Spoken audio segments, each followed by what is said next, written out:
আপনারা কারা কারা একা একা যখন নামাজ পড়েন, নফল হোক সুন্নত হোক বা ফরজ হোক, যখন নামাজ পড়েন প্রায় রাকাতে সূরা কুল হুয়াল্লাহ পড়েন কারা কারা? একটু হাত তোলেন তো। আচ্ছা, হাত নামান। খুশি হইয়া হাত তুলছেন, মনে করছেন প্রশংসা পাবেন। প্রশংসা না, বরং একটা বদনাম পাওয়ার ভয় আছে।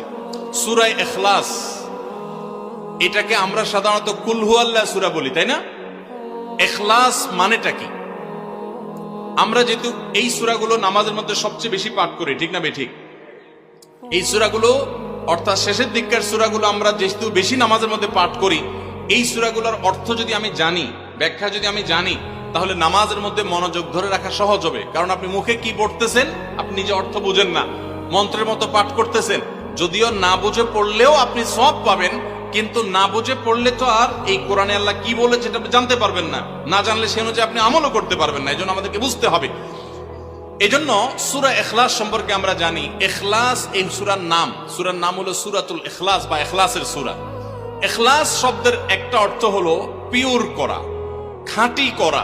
তার মানে আমাদের ইবাদতটা শুধু আল্লাহর জন্য হবে, খাঁটি হবে, এখানে কোনো ভেজাল অন্য কারোর জন্য সেটা হবে না। আমাদের দোয়াগুলো সব শুধু আল্লাহর জন্য হবে, খাঁটি এবং ফ্রেশ ভাবে আল্লাহর জন্য নিবেদন করবো, সাথে আর কারোর সেখানে শরীক করব না।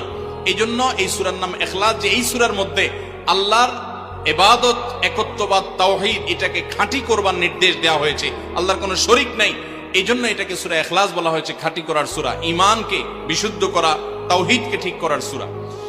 একইভাবে ইখলাসের আরো বিভিন্ন অর্থ এবং বিভিন্ন ব্যাখ্যা আছে, আমরা শুধু এটুকু বলি। এরপর আসা যাক সূরা কুল হুয়াল্লাহ। কেন আল্লাহ তাআলা এই সূরাটা নাজিল করলেন? কোরআনে কারীমের বিভিন্ন সূরা, বিভিন্ন আয়াত নাজিলের প্রেক্ষাপট আছে, যেটাকে শানে নুজুল বলা হয়।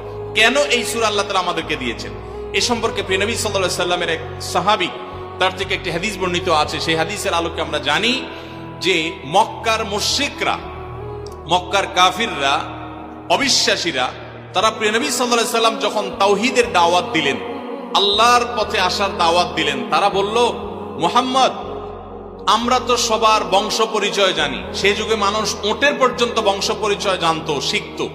তো নবী সাল্লাল্লাহু আলাইহি সাল্লামকে তারা জিজ্ঞাসা করেছে, মুহাম্মদ, তোমার যে আল্লাহর কথা বলো, ঈমান আনার জন্য বলো, তোমার আল্লাহর বংশ পরিচয়টা একটু আমাদেরকে জানাও।